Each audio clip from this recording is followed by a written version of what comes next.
Hello? Hello? How you guys can hear me now? Wow.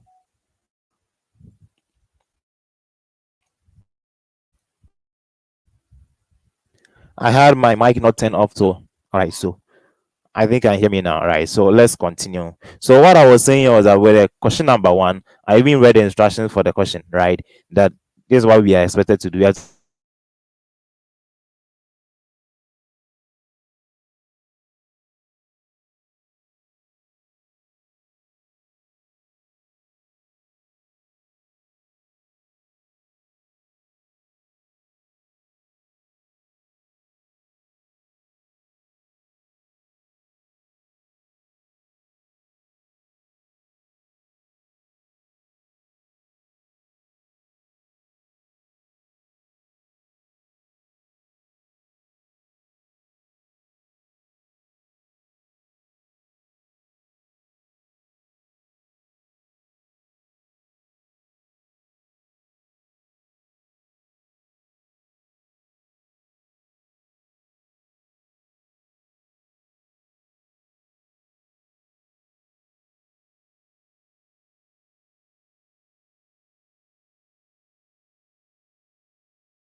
all right, so thanks for joining once again. I think my mic was off, so I couldn't able to you couldn't able to hear me what I was talking about. Thanks for joining once again. I think my mic was off, so I couldn't able to hear me what I was talking about.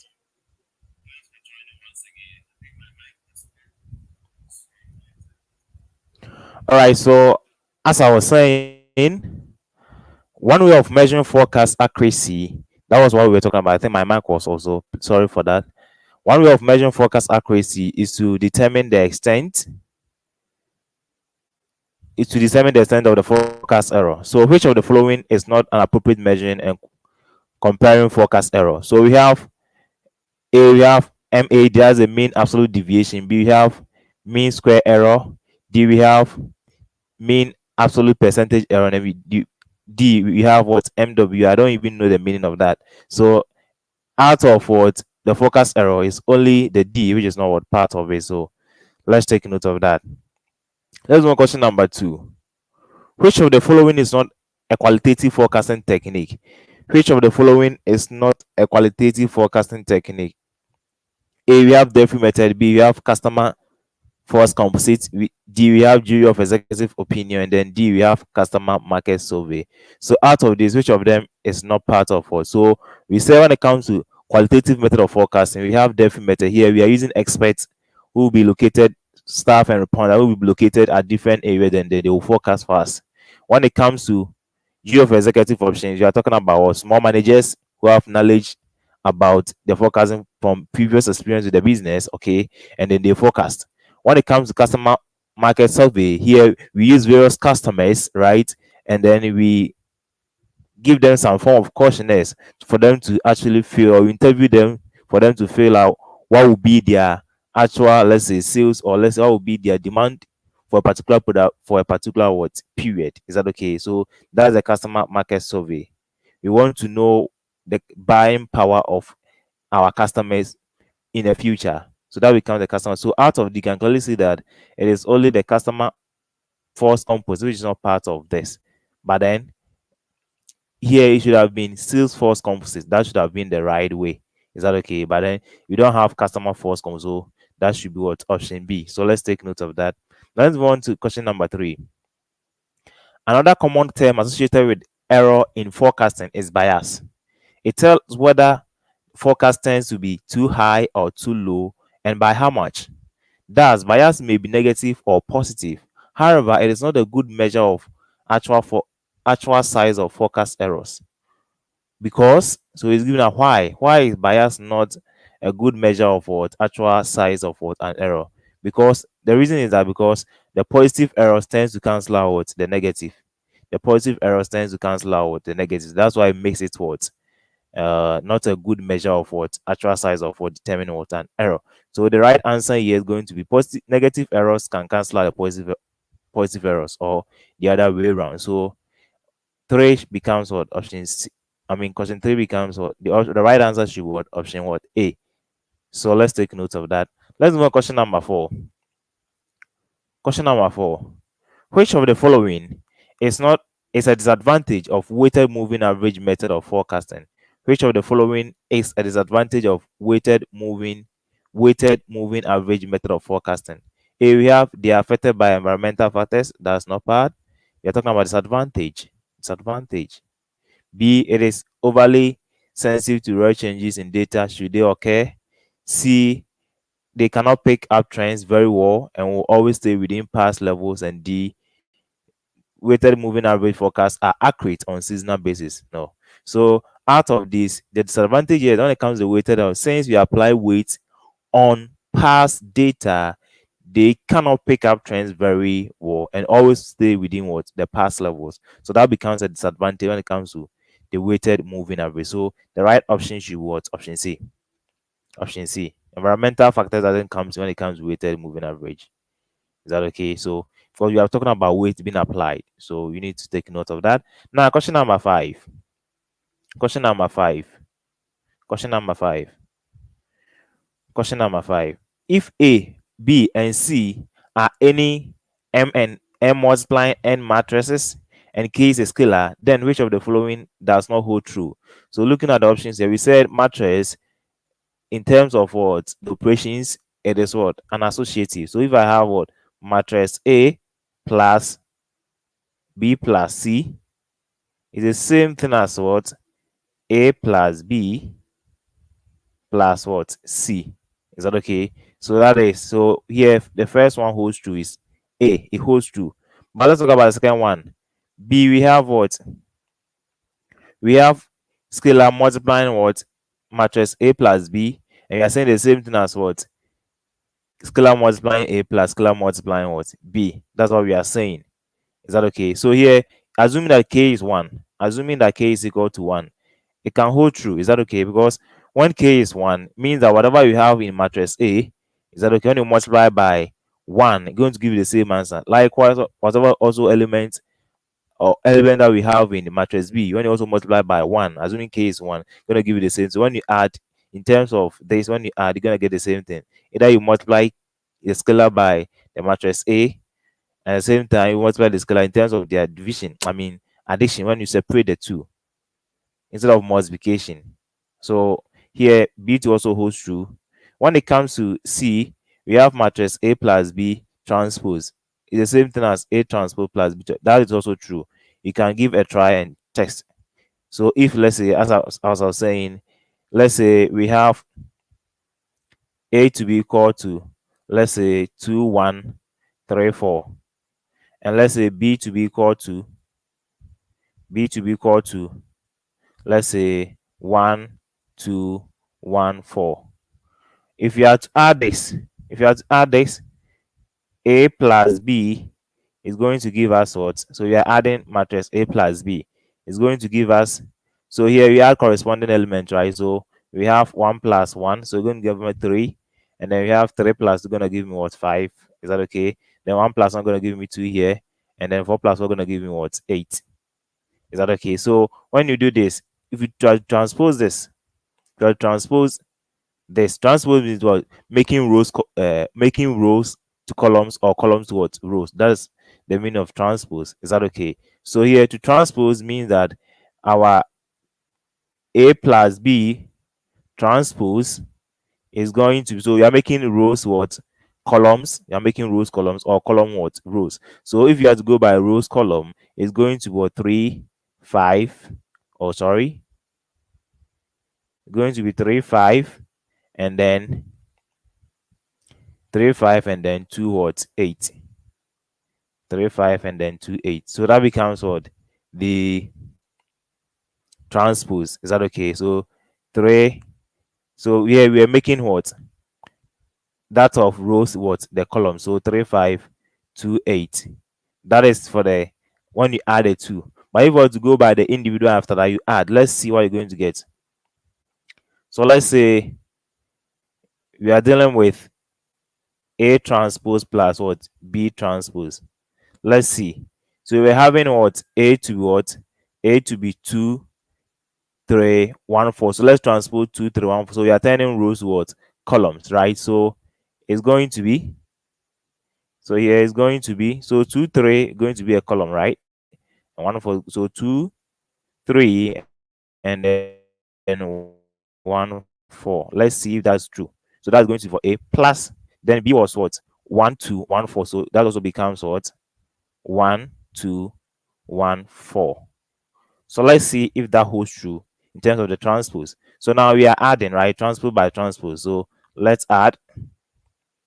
So now 2 plus 1 is going to give me what 3. 1 plus 1 is going to give me 2. Then 3 plus 2 is going to give me 5. Then 4 plus 4 is going to give me 8. I think it's the same thing as what we got here. Yes. So here the transpose, when you have two matrices adding in terms of where you have bracket, when you add and transpose, the same thing as what where you separate them. Actually, where the transpose multiply what each, I mean, where you transpose, sorry, each matrix, where you transpose each matrix. So let's take note of that. But then when you have to go by the D, realize that when you have to apply K to be, if let's say K to be 1, and looking at the equal sign, after the equal sign, it said if you transpose 1, it's same thing as what 1. But then if you have to transpose that of what, let's say A, it's going to be a different game altogether. And when you multiply, it's not going to be the same. It's not going to be the same. So let's take note of that. Here we are having what, where you multiply 1 by A and you transpose. Or assuming that we have K to be, let's say 2. 1, I think 1 is going to be safe, but then in other way, when you use other numbers, it won't satisfy. So that is why you need to take note of that. So here, the one who doesn't hold true, who does not hold true is what? Option what? D. So let's take note of that. The one that doesn't hold true is what? Option D. So let's take note of that. So let's move on to question number, question number 6. Looks a bit pale. I'll try to zoom it out. Question number 6. An m by n matrix A is a rectangular array of real numbers with m rows and n columns. M and n can be referred to as the dash of what the matrix. So here we can refer m and n as what the dimension of what a matrix. That's the dimension of what a matrix. So here dimensions. M and n can refer to as a dimension of a matrix. So let's take note of that. Let's take note of that. Now let's move on to question number 7. We are given that we have matrix what 1, 0, 2, and x, and we have what 2, 3, 0, 1. One important thing when it comes to multiplication of a matrix that you need to know here is that always, let's say, so this matrix, or let's put a different matrix or two. Let's say we have matrix A to be equal to, let's say, 3, 2, 1, 4. Is that okay? And let's say we have matrix B to be, let's say, 2, 1. Remember, matrix A is a 2 by 2 what matrix. Well, you have 2 rows and what 2 columns. But when it comes to matrix B, it is what? It is what? A 2 by 1 matrix. You have what 2 rows and what 1 column. So we have row 1 and we have what row 2. Is that okay? So here matrix B have what 2 rows with what 1 column. I believe that is clear. So when it comes to multiplication of matrix, first you need to know the order of what the multiplication. You need to know the order of what the matrix. At the end of the day, you need to know the order. So for you to know the order before you arrive at your final answer, we are saying that always in terms of what their dimension, we are saying that in terms of their dimension, if you want to know the order exactly, first the first matrix in terms of what the column number of columns should be the number of columns of the first matrix should be equal to the number of rows in a second what matrix. That's what we are saying. that when it comes to the order of matrix, for us to know the order of the matrix, the number of what columns in the first matrix should be equal to the number of rows in the second matrix. So here they should be equal. So it means that 2 and 2 are equal. So therefore we can see that the order is going to be what 2 by 1 matrix. So at the end of the day, your final answer should be in a form a matrix of what 2 by what 1 what matrix. Is that okay? Should be a 2 by 1 matrix where you have 2 rows and what 1 column. So with the order matters. Let's say we're having A2 having an order of, let's say, 3 2. Is that okay? And let's say we're having B matrix to be, in terms of the dimension or the order, to be, let's say, 2 by 1. So realize that here the first matrix A, the first column of the matrix A is having what 2, right? And we are saying that for you to know the order column of the number of columns of the first matrix should be equal to the number of rows of the second matrix. Is that okay? So here we also have what the rows of the second matrix to be what 2. So if that is so, then we can say that the order of this matrix is going to be what a 3 by 1 what matrix. At the end of the day, you should be able to have a 3 by 3 what matrix. Is that okay as your answer in terms of the multiplication? So let's be guided by this. So here it is a 2 by 2 matrix. So we can say that if I have here 2 by 2, here 2 by 2, we have the number of columns in the first matrix is the same as the number of rows in the second. So it's going to be what the product of what the extreme ends. So he's going to be what a 2 by 2 matrix. I don't know, you get a 2 by 2 matrix. So that's just by the way. So let's start something here so that we get it done real quick. All right, so let's see. So we are asked to, given that 102x 3001, when you multiply, it's going to give you what 3 2 6 and then 3. So we have to multiply what 2 by 2 matrix. So straight away we are saying that in terms of multiplication, you first of all take the first what you pick the first row and you multiply by what the second what column. Take the first row, multiply by the second column. Is that okay? So let me zoom here so that you can see clearly. All right, so here this is what we're going to do. So let's see how we engage with that. So here all that you're going to do here is that you pick out 1 0, which is the first what column. Is that okay? Which is the first row, sorry, on the first matrix, and you multiply by what the first column of what the second matrix. So here it's going to give us what 1 multiplying what 3 and 0, and you have plus and 0 multiplying what 0. So it's going to 0 multiplying what 0. That's going to give your first number in the matrix. And then once you are done with that, that is the first row multiplying the first column. You come to the second what row, you come to what the second row, you multiply by what the second what column.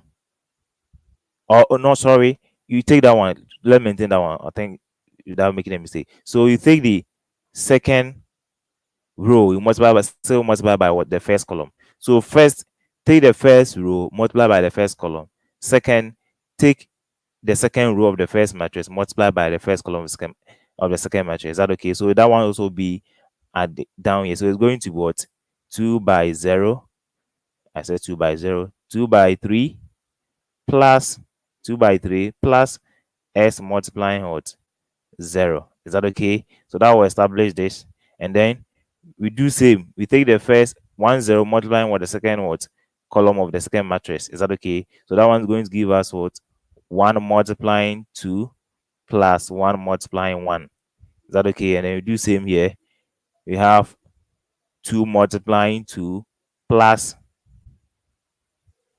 x multiplying what 3 plus x multiplying 3 plus x multiplying 3. Is that okay? So at the end of the day, we're gonna have this.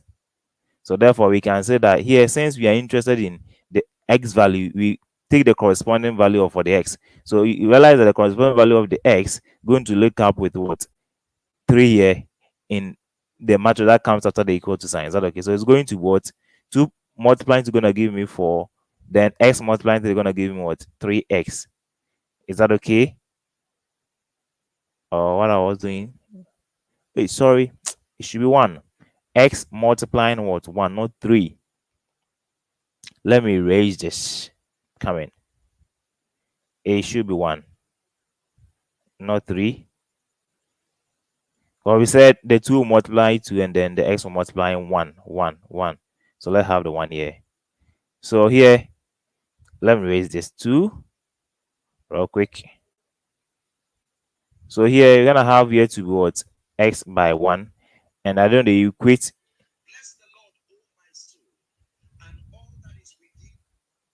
And at the end of the day, you equate 4 plus x, you equate to what? 3. Is that okay? So therefore, we can say that. So let me bring it here. Therefore, we can say that x is going to give us 3 minus 4. And therefore, x is equal to what? Negative 1. Is that okay? So therefore, we can say that 7 is what? D. So always, your first row multiplying the first column, and come and pick the second row of the first matrix, so multiplying what? The first column of the second matrix. And you do same. You take the first row multiplying the second column of the second matrix, and you take the second row multiplying the second column of the second matrix, and that is all. So that is how you need to go. So please take your time, go through this, and you'll be fine in that case. So let's move on to question number 8. Question number 8.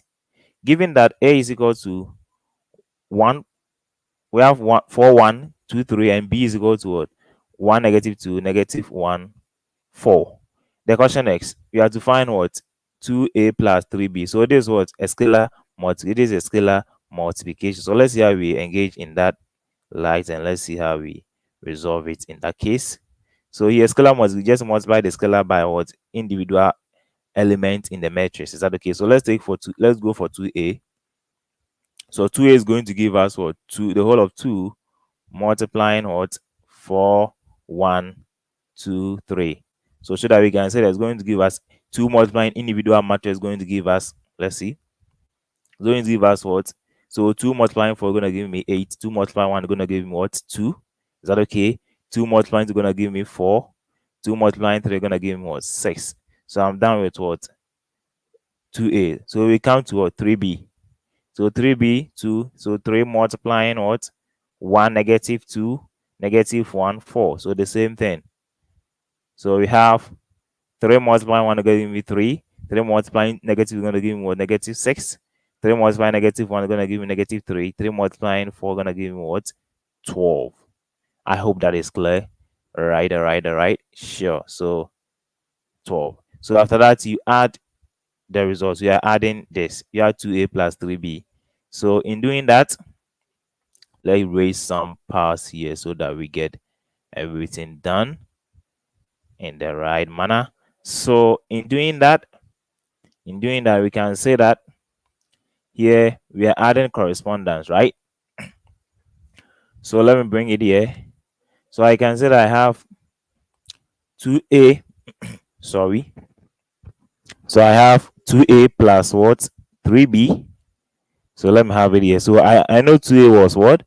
8, 2, 4, 6. And I know 3b was for 3, negative 6, negative 3, 12. So I'm adding. So at the end of the day, corresponding, right? So 8 by 3 is going to give me what? 11. 2 by negative 6 is going to give me what? Negative 4. Is that okay? 4 added to negative 3 is going to give me what? Positive 1. And then 6 plus 12 going to give me what? 18. 18. So that should fetch you your matrix in this one. So you're going to have 11. Going to have 11, negative 4, 1, 18. So 11, negative 4, 1, 18. So that's going to be for option what? A. Option A. So 11, negative 4, 1, 18. All right. So let's move on to question number 9. Question number 9. We are asked to find the values of what? X and Y, which satisfy the equation. So we have an equation here.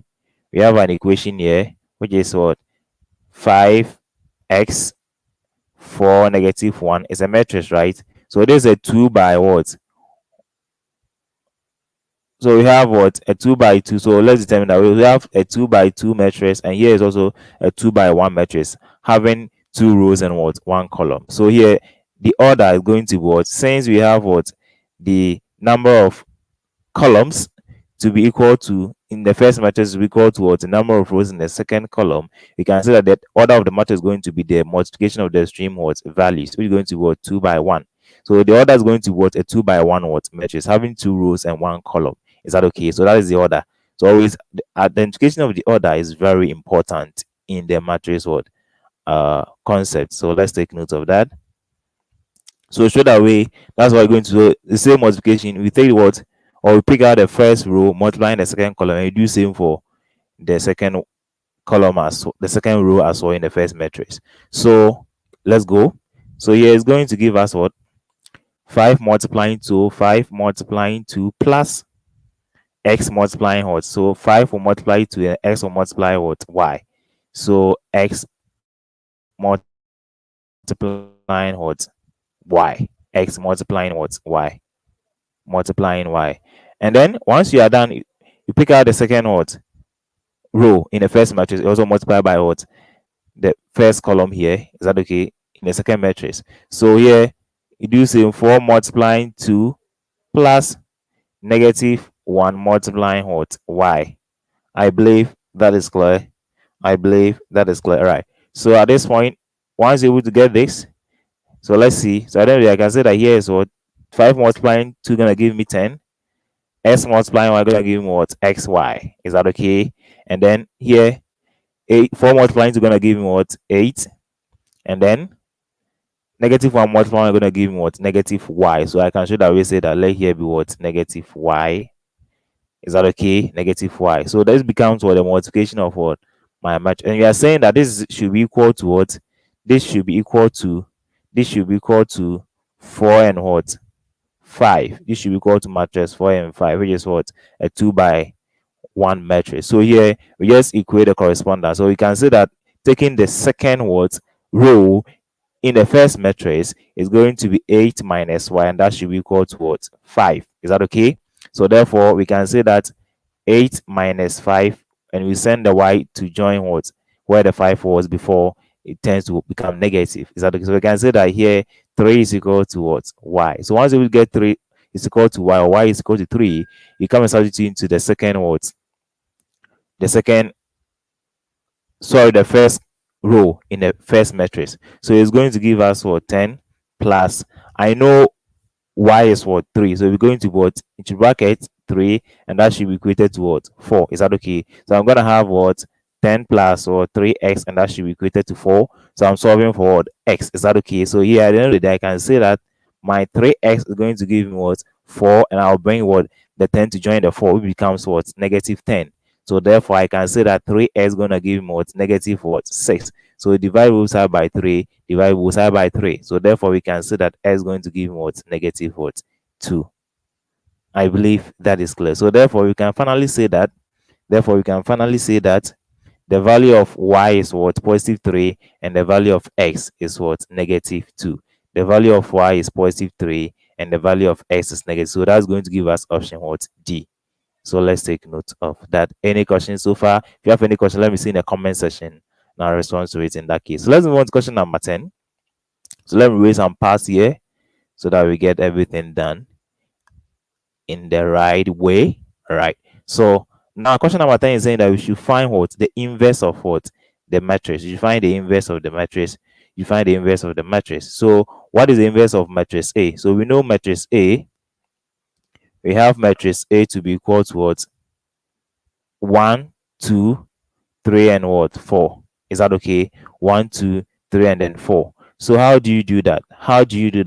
First of all, to find the inverse of a particular matrix, you need to first of all determine what you need to first of all find the determinant of that particular matrix. Is that okay? So to find the determinant of what a 2 by 2 matrix, it is actually the difference between what the downward product of what the element as against what the upward what product of the element. So this is what I mean. You multiply 1 by 4. Is that okay? And you compare against what the multiplication of what 3 by 2. So that's why I said the diagonal. So is what the difference between what the sum of diagonal entries in terms of their multiplication as against what the upward what multiplication of what the elements in that case. Is that okay? So therefore we can say that A, determinant A is as what? That A is going to give us 1 multiplying 4 minus 3 multiplying what? 2. So therefore we can say that 4 minus 6. So therefore we can say the determinant is what? Negative 2. So once we find the determinant of what? The matrix A to be negative 2, you ask yourself therefore to find the inverse of A. So A inverse by formula is always equal to your 1. I'm coming. It's always equal to 1 over what? AD minus what? BC. Is that okay? So we find the inverse of what? The determinant. And then multiply by. So only thing that will change here is that here, where we have here to be A and then D is going to change. So here you're going to have here to be D, you're going to have here to be A. And you negate what? Your. So you have A and B. So you negate your B and you negate your C here. So this is how you find an inverse of a matrix. So if let's say I was having matrix A to be equal to A, B, C, and D, after finding the determinant, you tell us that A inverse is going to give us what? 1 over AD minus what? BC multiplying what? So you interchange what? The position of what? A and D. So it becomes what? D and A, and you negate what? C and what? B. And that is all. And you do your substitution with the values, and you are good to what? Go. I believe that is clear. Right. So that is the concept about determinant inverse of what? The matrix. So now let's move on. So you know that the determinant was what? Negative 2, right? So it becomes what? 1 over what? Negative 2, and half your bracket. So we know the value of what? D to be what? 4. So you're gonna have your 4 here, and we know A to be what? 1 here. So you're gonna have 1 here, but then you negate what? C and B. So you're gonna negate 3 and negate what? 2. You're gonna have negative 2, negative 4, 3. Once you are at this point, it just multiplies. So now you have what? Negative 1 over 2, which is what? More like a scalar multiplication of the matrix. So negative 1 over 2 multiplying 4 gonna give me what? Negative 2. Is that okay? Then negative 1 over 2 multiplying negative 1 gonna give me positive what? 1. And you do same, you're gonna get me 3 over 2, and then negative 1 over 2 multiplying what? 1 is gonna give me what? Negative 1 over 2. Is that okay? So therefore this becomes our inverse of what? The matrix. So we have what? Negative 2, 1, 3 over 2, negative 1 over 2. So let's see which of them will suit. Is it here? Oh, let's see. Yeah, so we have what? So we're having what? Negative 2, 1. You have negative. Okay, you have C to be negative 2, 1. You also have B to be negative 2, 1. But let's check what we have down here. You have, and you have what? 3, 2, and negative half. And you have 3, 2, and negative. So meaning that the right answer here should be what? Option what? B. Negative 2, 1, 3, 2, and then negative 1 over 2. So let's take note of that. Let's move on to question number 11. Question number 11. So before we do that, let's erase some parts of our presentation here. So let's erase sharp. There we go. So here too, the same principle, multiplication of what? A matrix. Is that okay? Multiplication of a matrix. So let's see how we can do that. Sorry. So here too, let's go. So here too, you are asked what? Find the values of x plus y in this scenario, x plus y in this scenario. So here, before we can find x plus y, we need to be able to resolve what? The two matrices in an equation alpha, so that we solve for what? X plus y. Is that okay? So therefore here too, the same thing, the 3 and 2 is the first row, multiply the first column in the second matrix, and you do same 2, 3 multiplying what? The first column in the second matrix. So let's go. So we have what? 3 by x gonna give me what? 3. So we're gonna have 3x plus 2 by y gonna give me what? 2y. Is that okay? So once you are done, you come and pick out that of what? The second what? Row. You pick out the second what? Row. The second row. You have 2x plus, and then you multiply 3 by what? Y. So 3y. So once you're able to reduce that, you're going to be in this form, and tell us that here should be equal to what? 1 and what? 4. Is that okay? So at this point, you equate. So you can tell us that here for 3x plus 2y should be equal to 1, and therefore 2x plus what? 3y should be equal to what? 4. So here with every calculator, you should be able to resolve this. So in the calculator, when you take your calculator, you go to mode. Is that okay? And then, so let's see how we perform this on the calculator. Let me show you here. Calculator. Let me show you here. So let me show you how we perform this on the calculator. Sorry. So with the calculator, you go to mode. So let's go to we go toward an equation. So you go to an equation. You're gonna pick equation, this equation, where we have what? 3 entries. So we have what? Ax plus by plus c. As plus by is equal to what? C. Is that okay? So let's substitute our values in here. Let's substitute our values in here. So realize that with the first equation, we're having what? 3x plus 2y, and that should be equal to what? 1. So you're gonna key in the coefficient. So you have here to be 3, press enter. Then you have here to be 2, you press enter. You have here to be what? 1, and you press enter. Then you come to the second what? The second column here, the second row here in this box. So you do same for the second equation. So second equation, we're having what? 2, and you're having 3, and it's equal to what? 4. So you do same here. You're gonna have your 2 here, you enter, 3 here, you enter, and you have your or is it 4? You have 4 here. Sure, you enter. Is that okay? At the end of the day, when you solve, you're gonna get your x to be equal to -1 and your y to equal to what? +2. So x is going to give you what? X is going to give you -1, and your y is going to give you a +2. So let's take note of that. You can use calculators to actually solve this. You're gonna get your x to be equal to -1 and y to be equal to what? +2. So therefore we can say that, we can finally say that x plus y is gonna give us what? Which is going to give us -1 plus 2, and therefore we can say that x plus y is gonna give us what? +1. So we go for what? Option what? B in that case. I believe that is clear. If you have any questions, let me see in the comment section, and make sure to like this video and share with others as well in that case. Right, so let's move on to question number 12. Question number 12. We are asked to find the value of x in the equation. So this is what? A 3 by 3 matrix, right? And then we have to, and they are saying that this is also equal to 16. So how do you find what? The value of x? Once you see this kind of question, the only thing that you can do to solve the value of x is to find what the determinants of for the matrix. So when it comes to the determinants of the matrix, you have two approaches. You have the arrows approach, and you have what? The crossing approach. But then any of them, when you do, you're gonna get the same thing. So let's go by using the arrows approach. So with the arrows approach, all that you're gonna do is to first repeat what? The second what? The first 2 columns in the matrix. So this is what I mean by repeating the first 2 columns of the matrix. This is what you're going to do. You tell us that here you have here to what? -2, 2, and 1. So let me write this: 1, 1, 3, and 1 x -1. Is that okay? So here, this is what you're going to do. If you are to use the diagonals or the arrows approach, you repeat what? The first 2 what? Columns in this matrix. You repeat the first 2 columns. So you're going to repeat what? 2, 1, 1, and repeat 2, 1, and x. Is that okay? So once you're able to have this down, you're gonna apply your arrows.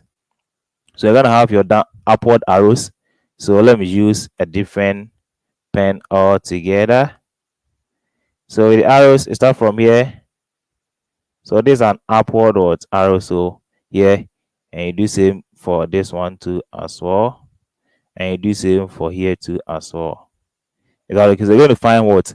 The product of these what? Elements. Is that okay? So let me pick another. Let me go for this. So with that, you do same for the downward too. So you have from 2, have this one. You take the product of these values, and then you do same for here too as well. Is that okay? All right. So at this point, now let's see how we go by the actual calculation in this case. So therefore, you're going to find what? The cross product of for these what numbers. Is that okay? So here we can say that for the downward element, so let's pick that one. Let's pick that one. So 2 by 1 by negative 1 is going to give what? So 2 multiplying 1 is going to give negative 2. Negative 2 multiplying negative 1 is going to give positive. So we're going to have what? Positive 2. Is that okay? Then you have your plus. Then, so you want to find what? The sum of the product of these diagonals. So after that, you come to the second or diagonal, downward one. So you have 2, we have 3, you have 1. So 2 multiplying 3 is going to give me 6. Multiplying 1 is going to give me what? 6. So plus 6, add that one. Then you have your plus here. Then 1 multiplying 1 multiplying x going to give me what? So 1 multiplying is going to give me 1. Multiplying x is going to give me x. So you have your x here. Is that okay? So you have the downward, the sum of the downward. You compare as against what? The upward product of these elements. So let's do that. 1 multiplying 1 multiplying is going to give me what? 1. So you have your 1 here. Is that okay? And then x multiplying 3 multiplying 2 is going to give me what? Plus 6x. Is that okay? And then negative 1 multiplying 1 multiplying 2 is going to give me what? Negative 2. So once you're able to compare the downward as against the upward, you create what? The value here. Because this is what? Actually the determinant. The determinant is going to get 16. You're going to get 16. When you find the determinant of this math, you're going to get 16. So equal to the determinant. That's why we are finding the determinant. So here it's a matter of solving for what? The value of x. So let's see how we deal with that in that case. So we have 3 plus 2 plus 6 is going to give me what? 8. So we're going to have what here to be 8 plus x. Is that okay? And then you have your minus repeated. So let's deal with the bracket. You have 1 plus 6x minus 2 is going to give me what? So here it's going to give me negative 1 plus what? 6x. And that should be equated to what? 16. So let's go. So now here, all that you want to do here is to open the bracket. So it becomes what? 8 plus x. So here negative to negative going to give me positive, and you're going to have here to be negative 6x, and that should be equal to what? 16. So therefore, we can finally say that you're going to have here to be what? So x plus what? Negative 6 is going to give me what? Negative what? 5. Negative 5. And then that of 8 plus 3, 8 plus 1 is going to give me what? 9. So plus 9, and that should be equated to 16. So now let's see. So negative 5, is that okay? Negative 5. Are we missing anything? I hope you're not missing anything. So when you subtract, so 16 minus 9 will fetch us what? Is it 7? 7. No, you need to get something. I think you are messing something out here, so that let's correct something out here. So you don't mess out in that case. Let's see. Because here we get a simple value for x coming. So let's see where our mistake is coming from, so that we correct it in that case. Let's see. You also find that you can also key in the comment section and can respond to it in that case. So let's see. Because here is 8. Give me 9. Okay. I think there's something wrong here, because I think you're gonna get more like 16 minus 9. 16 minus 9 is gonna give more like 7, isn't it so? Yes, because you won't get the answer that we have here. So let's see if there's something. So if there was something wrong, it's going to come from what we have done here, so that we correct it. Is that okay? So let's see how that was done. So the diagonals we're having. So let's do the down diagonals. So we're having what? Okay, I think I've seen the first one. The first one I have. Okay, I think we're having here to be negative 2. Let me check the values. Negative 2, and here was what? Negative 1. Okay, that one positive. Okay, I understand. Now let's pick that off. The second one 2. So we're having 2 by 3 by 1 gonna give me 6. Okay, and the third one we're having that of 1 multiply that'll give me x. So that one was true. So let's check the upward values. 1 multiplying 1 multiplying 1 gonna give me 1 here. So we are subtracting, right? Plus, and then x multiplying here. So here gonna give me 6 what? X. That one's also accepted. And then here 2 we're having what? Negative what? 2. Is that okay? We're having negative 2. So where is the problem coming from? Where is the problem coming from? Let's see how we correct that. Let's see how we correct that. Actually, this is the using the arrows approach to do. It worked perfect for you, but I don't know where our mistake is coming from. Or is there anything that we have committed here somewhere? Okay, so once able to get this, here you're gonna give me 8. Here you're gonna give me what? X. So let's see. Let's see. Here you're gonna give me negative 1. Negative 1. So positive 1. Positive 1. Positive 1. Oh, where is the mistake coming from? Okay, let me write something so that I can correct it right away. Come in. Please make sure to share this video out. If you haven't like the video as well, so that others can come and also enjoy, have the benefit too, so that YouTube also puts this video outside so that others can also enjoy and have the benefits in that case. So let's see where the problem is coming from, because it kind of scared me. Let's see how the problem is coming from. All the values that have been, I think all the values were done. Negative 1, 1, 1, 2, 1, x, and we're having what? 1, 3, negative 1. Yes, that one was here. So I said with the first approach, okay, I think I've seen it. I've seen it. Yes, when I repeated the first column, we said using this approach, you repeat what?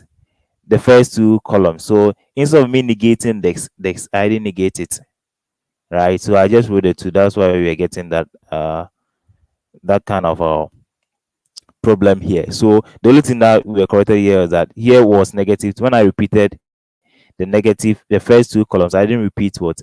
I didn't add a negative to the 2 here that you can see here. Is that okay? So now I've already added negative 2, so I think we are good to go. So let's see how we. So I think the same thing. So now let's see. So the only problem will come from the upward arrows. Is that okay? So now let's see how we correct that one. So I think that's going to the second one. So x multiplying 3 multiplying negative what? 2. X multiplying 3 multiplying negative 2. X multiplying 3 multiplying negative 2. Please, I'm coming.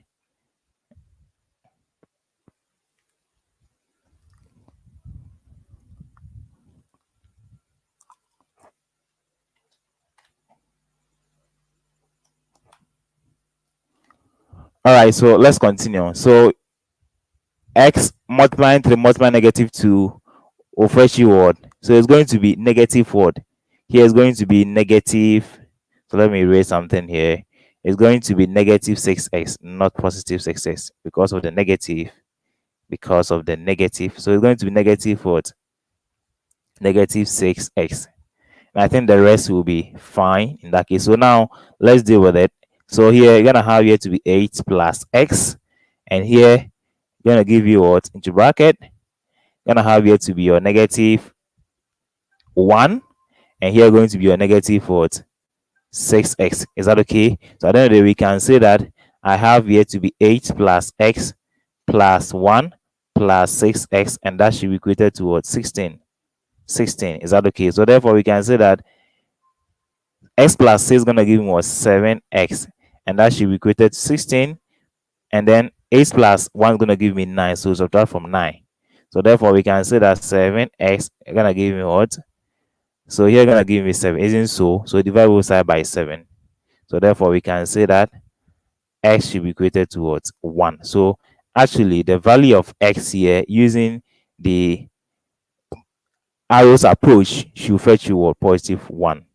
Should fetch you. You can also try with the signs where we have plus, negative, negative, plus, negative, and you have plus, negative, plus. You can use this as approach to work it out. You're gonna get your determinant, the value of x to be 1, and determinant of 16, as you can see in this question. So let's take note of that in that case. So let's move on to question number 13. Question number 13, you're asked to find what? The values of the unknown, find the value of p minus q. That's the unknown values that we are finding. So before we do that, let's erase. So this is an equational question. You can use calculator to actually solve this. Very simple, so that we are good to go in a condition or in examination condition, you can use calculator to deal with this very fast and then without wasting much time. Is that okay? So we can do that in that case. So, but if you want to solve, fine, you can still solve this using a number of methods and you'll be okay in that case. So let's see how we go through using the manual way of solving that calculator. So we have what? Negative 7p plus what? 14q coming.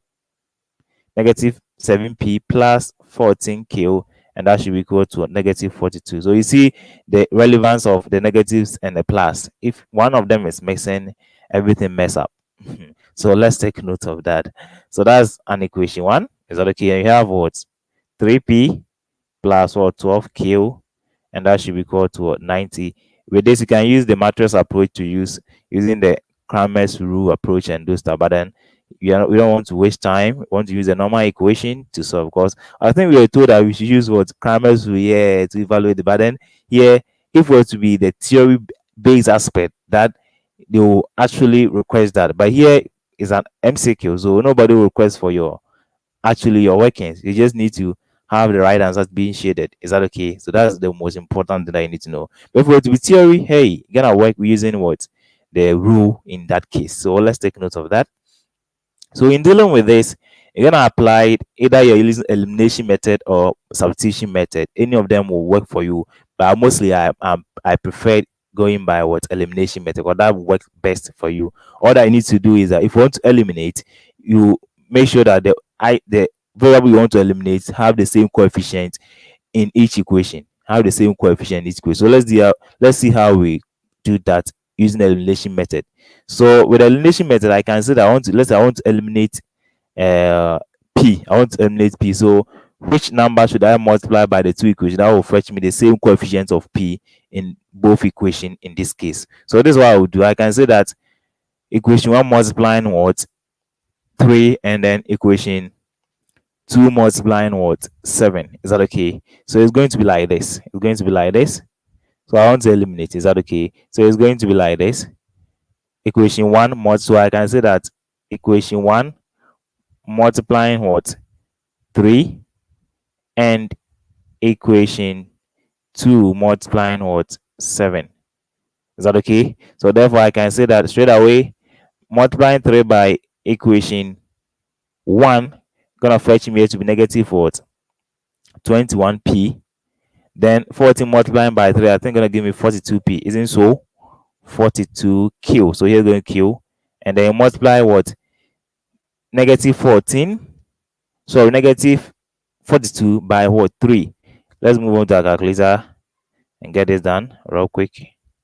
Mode normal calculator. So 42 multiplying 3, you're getting what? 126. 126. You're getting 126. So here, gonna fetch us on negative what? 126. And then you come back to the equation what? 2. So you come back to equation 2, you're multiplying that one by 7. So you're gonna have here to what? Positive 21p plus, so 7 multiplying 12, I think, let's see. So 12 multiplying 7, 84. Gonna get 84. 84. So you're gonna get here to what? 84q. And that should be equated. So 7 multiplying 90. Let's see. I think I'm gonna get 630. 90 multiplying 7. Yes, 630. Right. So you're gonna get here to what? 630. Right. So once you're able to get this, then hey, what are you waiting for? Just apply your elimination method. So here, if you apply elimination method, it means that we are adding the two equations. We are adding. So we add equation 1 as against equation what? 2. So we are adding equation 1 as against equation 2. So when you add negative 21p added to positive 21, we're going to fetch you 0. So here is going to be 0. Is that okay? And you add 42q plus 84. So let's see. So you're going to give me what? I think you're going to give me 6. And you're going to get, so you're going to get 1, 2. Yeah, because 8 plus we're going to give me 12. So 2 plus we're going to give me 4, 6. So 126q, and that should be equated to, so we are also adding negative 126 plus 630. So let me subtract that away from here. So minus 126, you're gonna get what? 504. 504. So I had here to what? 504. So 504 divided by divided by 126, and I was getting exactly what? 4. I was getting exactly 4. So therefore we can say that Q is equal to what? 4. So once you get Q is equal to 4, you substitute Q into any of the equation and you should be able to find the value of what? P, any of the equation at all. So let's go for equation 1. Is that okay? So since we know that Q is equal to 4, therefore we can say that negative 7P plus what? 114 bracket what? 4 is going to give us what? Negative what? 42. Right. So now let's see negative 7P plus now 14 multiplying 4. Let's see the outcome. You don't want to make any mistake. So 14 multiplying 4 gonna fetch you what? 56. Gonna fetch you 56. We're gonna have here to what? 56, and that should be equated to what? Negative 42. Right. So once you're able to get that, then we can see that 7p gonna give us what? Negative 42. Here is 56. We're gonna fetch us also what? Negative what? 56. Is that the key? So negative 7p should be equated. So negative 42 negative 56. Let's see. I think I gotta get 90. Is it 98? Negative 98. I think so. Of course, 2 to the negative 6 gonna fetch you 8, and then 4 to 5 gonna give you 8. So let's do that. So now when you divide this, okay, let's do that. Plus 42. Yeah, 98. So now 98 divided by 7 will fetch you exactly what? 14. Exactly 14. So therefore we can say that P is going to give us what? 14. Negative negative will cancel out, and then you are good to go. So let's take notes of that. So therefore P is equal to what? 14. So therefore they were asking us to evaluate or find the value of what? P minus Q. So P minus Q is going to give us what? So we know P is 14 and we know Q is what? 4. So therefore it's going to give us what? 10. And that should be the right answer for this. So therefore we can say that B should be the right answer. So where you are using manual way of doing it, that's where you're using your elimination, substitution, those kind of stuff. That's what you're gonna get. But if you have to use calculator, very quick, you follow the same process. You go to mode, you select 5 on your calculator. Here I will select just, I think, this equation that I have here as what? AS plus BY is equal to C. But when you are using cashier calculator, you go to mode, you select 5, and you select, I think you select 1 or something like that. That will fetch you an equation like this.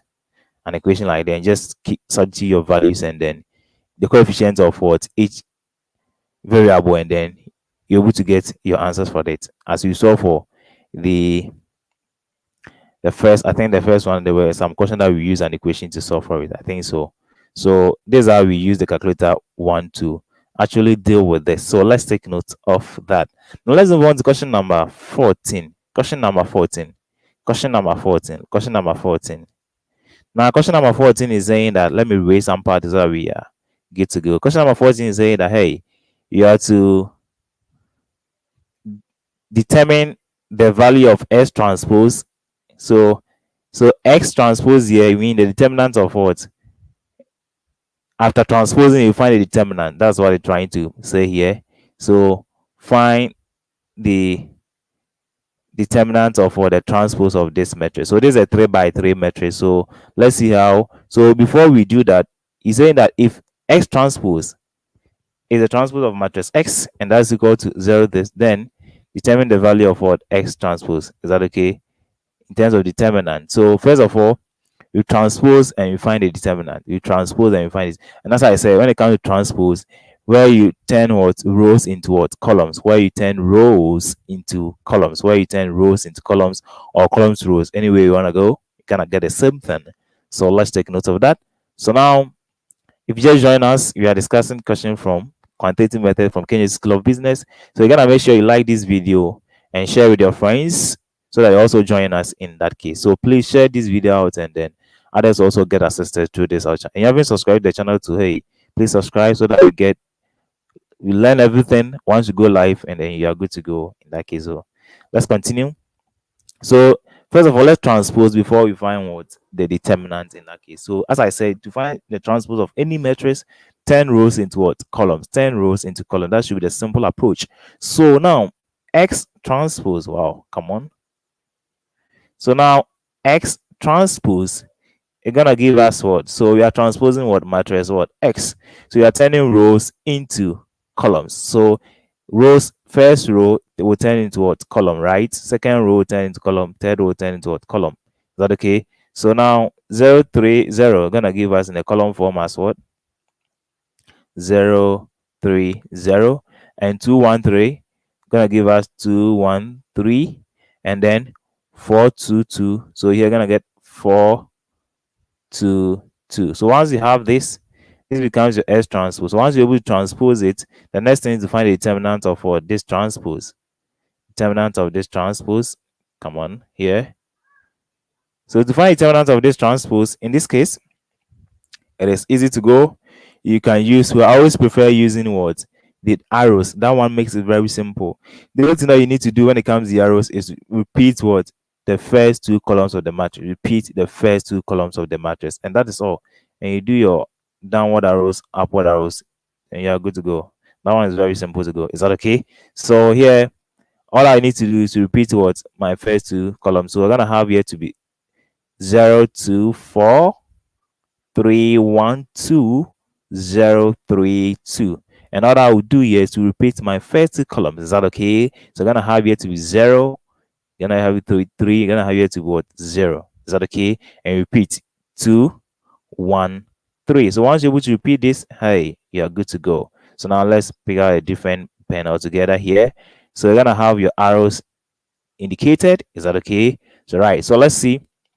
First one indicated. Upward arrow. Second one indicated. Third one indicated. And then pick a different pen altogether. Let's say black. So that one to downward. 1, 2, and hey, 3. All right. So once you're able to get this done, then straight away we can say that to find the determinant of this. So we can say that, should I use this? Okay, let's go. Determinant of S transpose is going to give us the same thing as absolute value, right? So the same thing as, so let's go. Gonna have your circle here. So you multiply 0 by 1 by 2. It's going to give you a 0. Any number multiplied by 0 is my 0. So you sum them up. Then 2 multiplying 2 multiplying 0 going to give you what? 0. So plus 0. Is that okay? And then 4 multiplying 3 multiplying what? 3. So 4 by 3 going to give us what? 12. Multiplying 3 going to give us 36. I think so. 36. And you compare as against your upward arrows. So here going to give you 0. Here gonna give you plus 0, and here gonna give you the third arrow, 2 multiplying 2 I think so. So 2 by 3 gonna give you 6, by 2 gonna give you 12, so plus 12.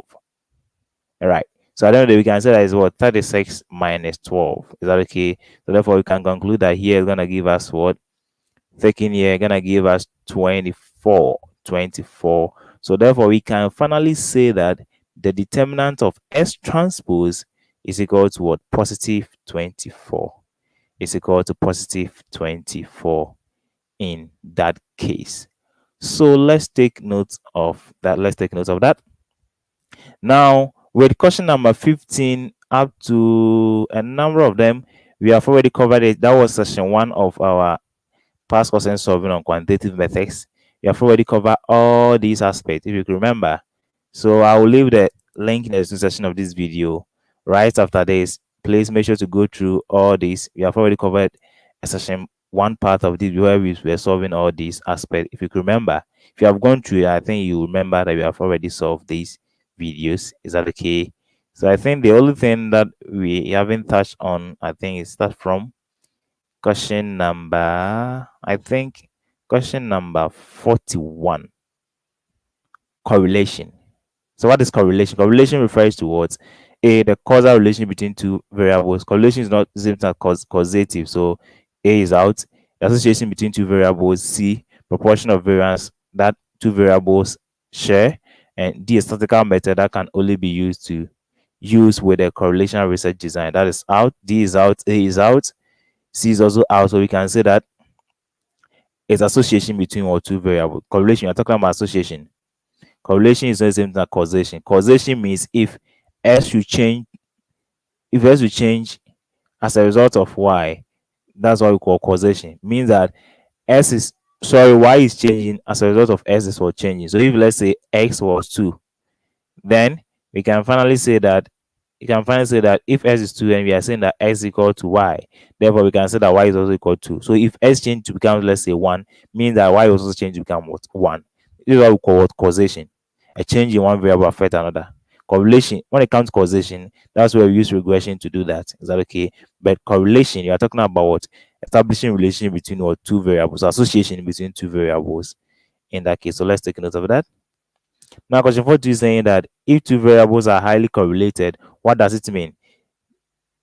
That they always go together, that high values on one variable lead to high values on other variables, that there are no other variables responsible for the relation, the change in one variable are accompanied by a predicted change in what another. So which of them is true?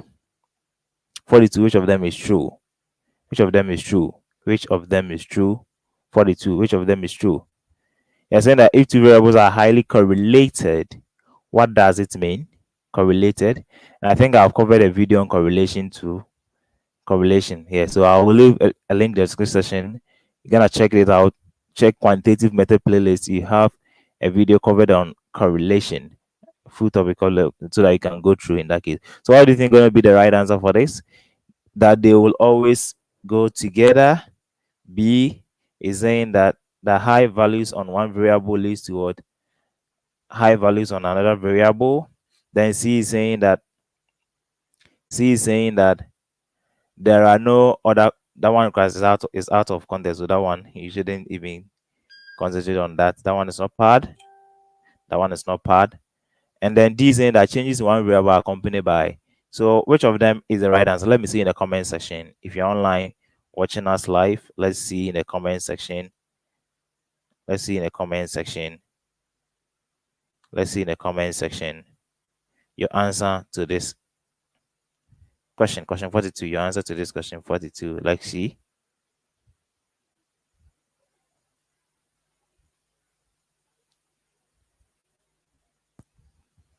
I'm waiting.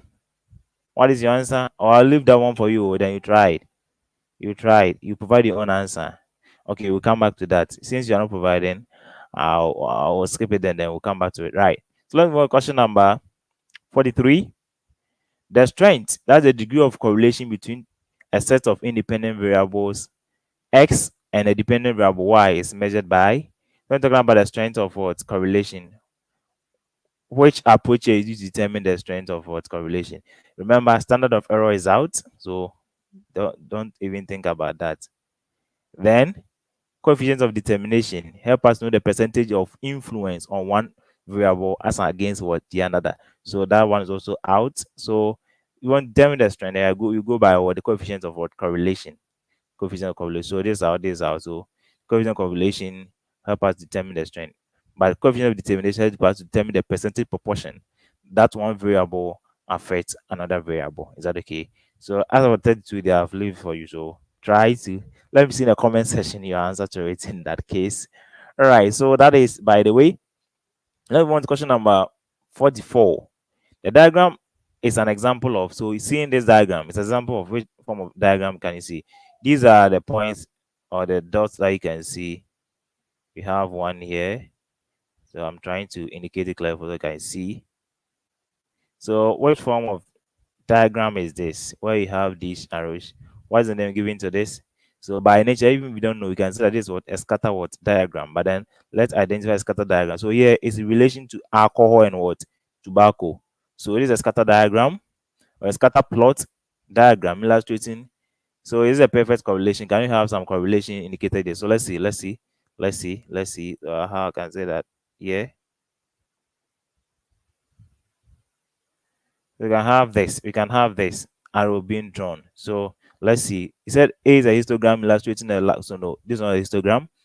So you go for B and C, but let's see. He said D is also no, it's not a histogram. So this is what actually a scatter plot. So a scatter plot illustrates the perfect correlation between tobacco and alcohol. See, a scatter plot illustrating a positive correlation between. So we can say it's a positive correlation. You can't say it's a perfect. It's not a perfect correlation. At least perfect correlation, you should be close to some. If it's positive, you see here is a positive correlation. So you should be close to somewhere 8, 9 thereof. Is that okay? And the strength is also going to be huge. But here we can say it's what a positive what correlation, not necessarily a perfect correlation. So let's be guided about that. Let's be guided about that. All right. So that we need to know. So C in that case. Now, which of the following indicates the strongest relationship? We said for strongest relationship, we have what -1 to what +1, right? So if it is a strong negative correlation and it's 100%, should be -1. But if it's close to -1, then at least you can say it's what strong negative what correlation. But if it is positive, then it should be close to 1 or 100% right. But if it's close to it, say 0.9, 0.9 to 0.98, those ones should be a strong and a perfect positive correlation. But here, let's see which of them is a strong, indicate a strong, correlation coefficient. If you have R to be 0.5, R to be 0.09, R to be 0.6, then R to be R squared to what? So R squared here, where we're talking about the coefficients of determination. So that one here, it doesn't come in. So here is out, D is out. So we can say that here it indicates whether it's positive or negative. So we are going for the one with what highest what value.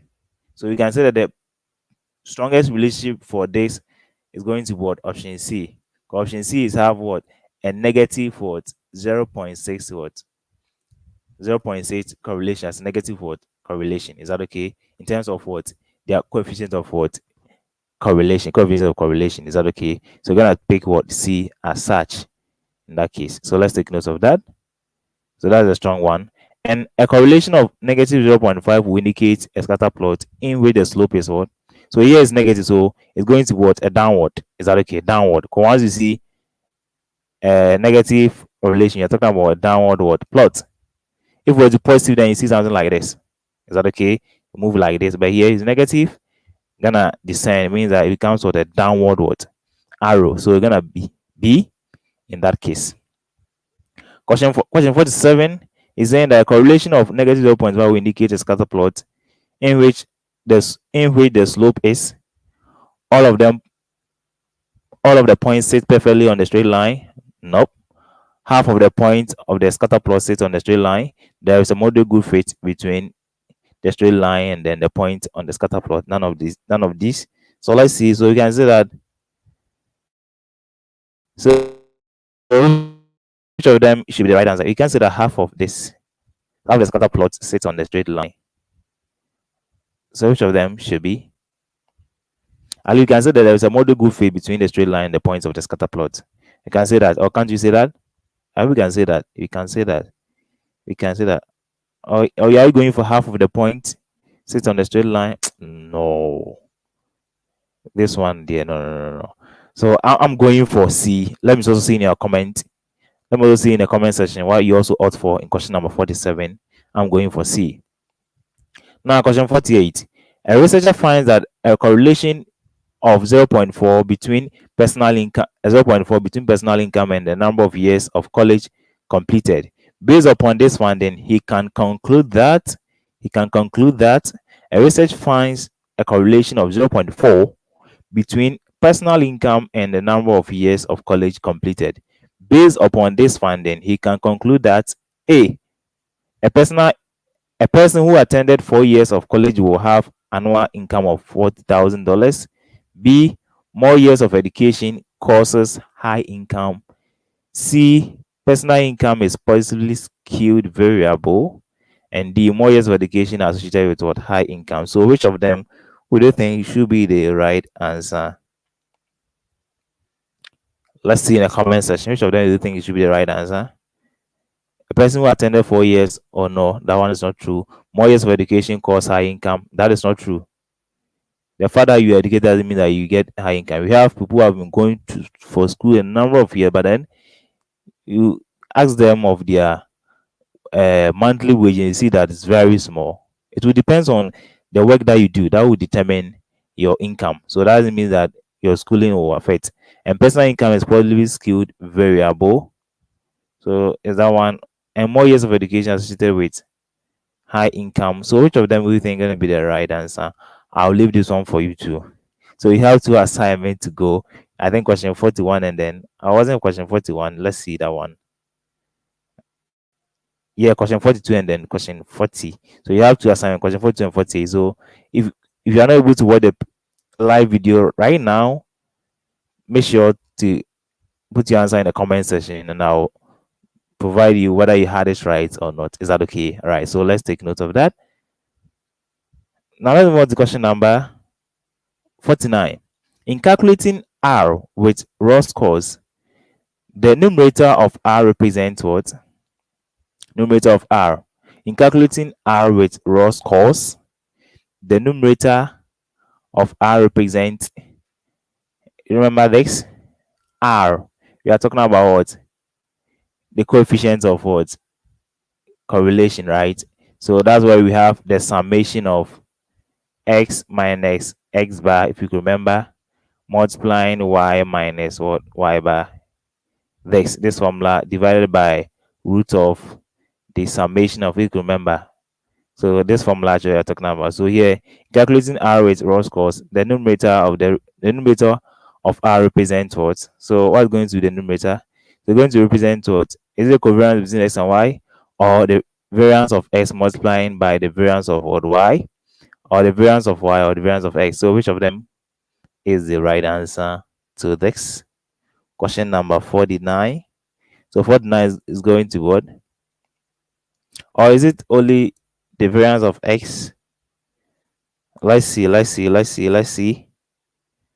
want to see you sorting things out here so that we're good to go. So which of them in calculating R with raw scores? So you're talking about coefficient of what? Correlation. Coefficient of correlation. Which of them do you think is gonna be the right answer to this? Per the formula. You can think of the variance of s multiplying by the variance of y, right? I think you can talk about that one. So you can go for C.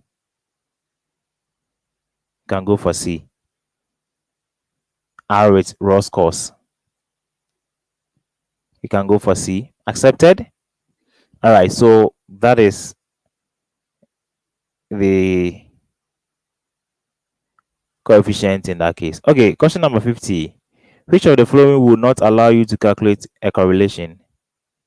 Which of the following will not allow you to calculate a correlation or not? So a negative relation between x and y, a positive relation between what? X and y, a linear relation between x and y, a curvilinear relation between.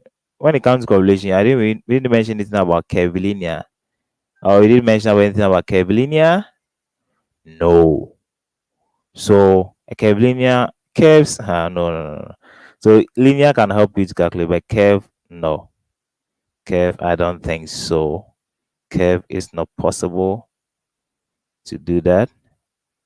So always go for a positive, negative, and then the likes. So 50 should be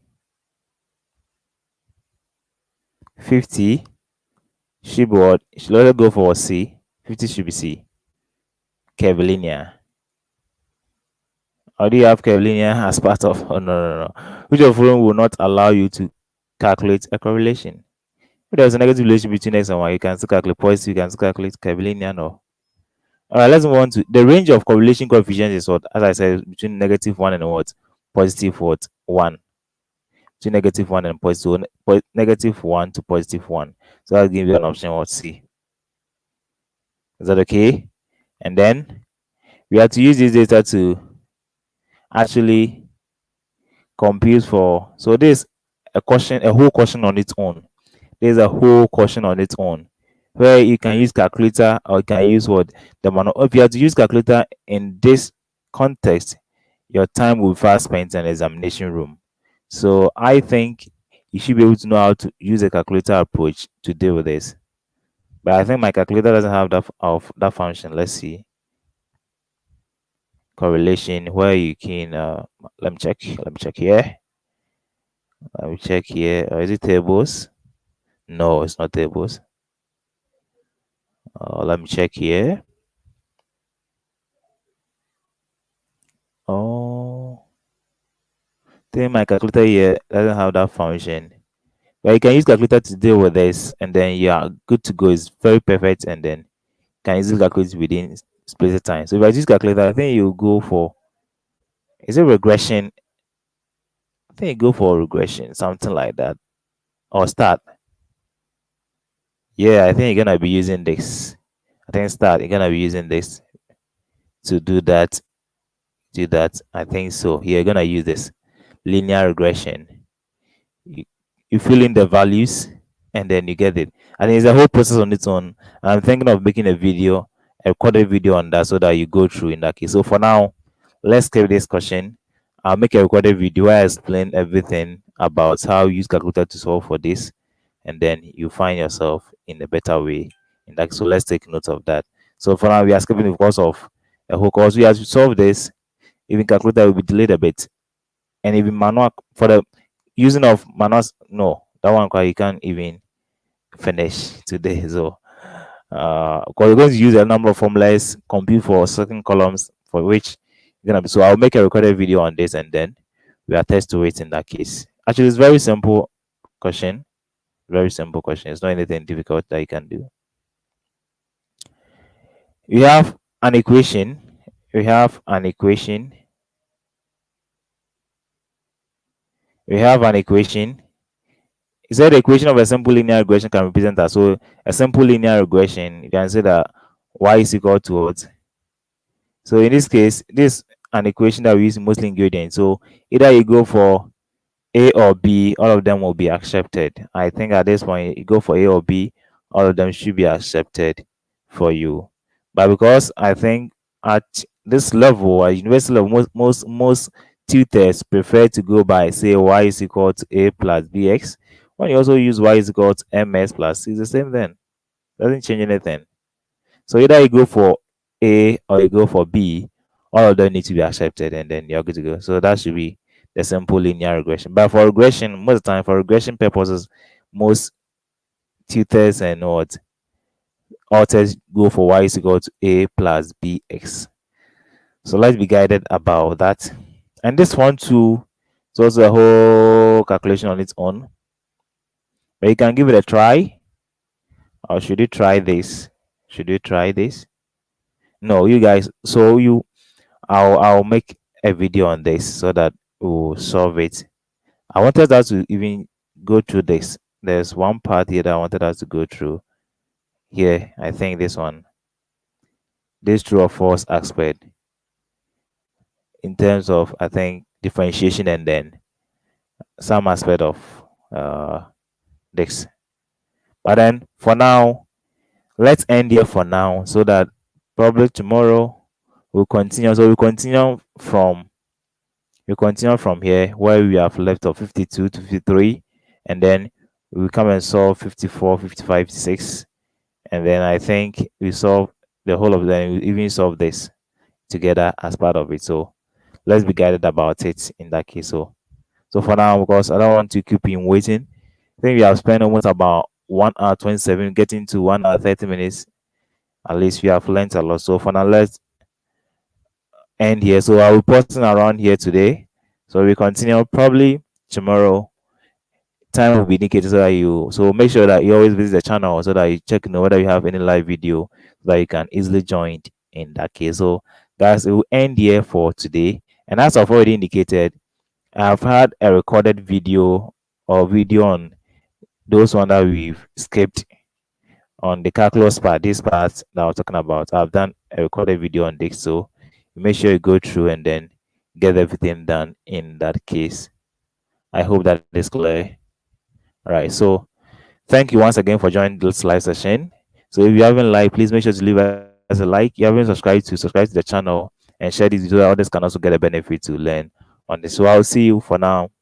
Bye bye for joining this live stream.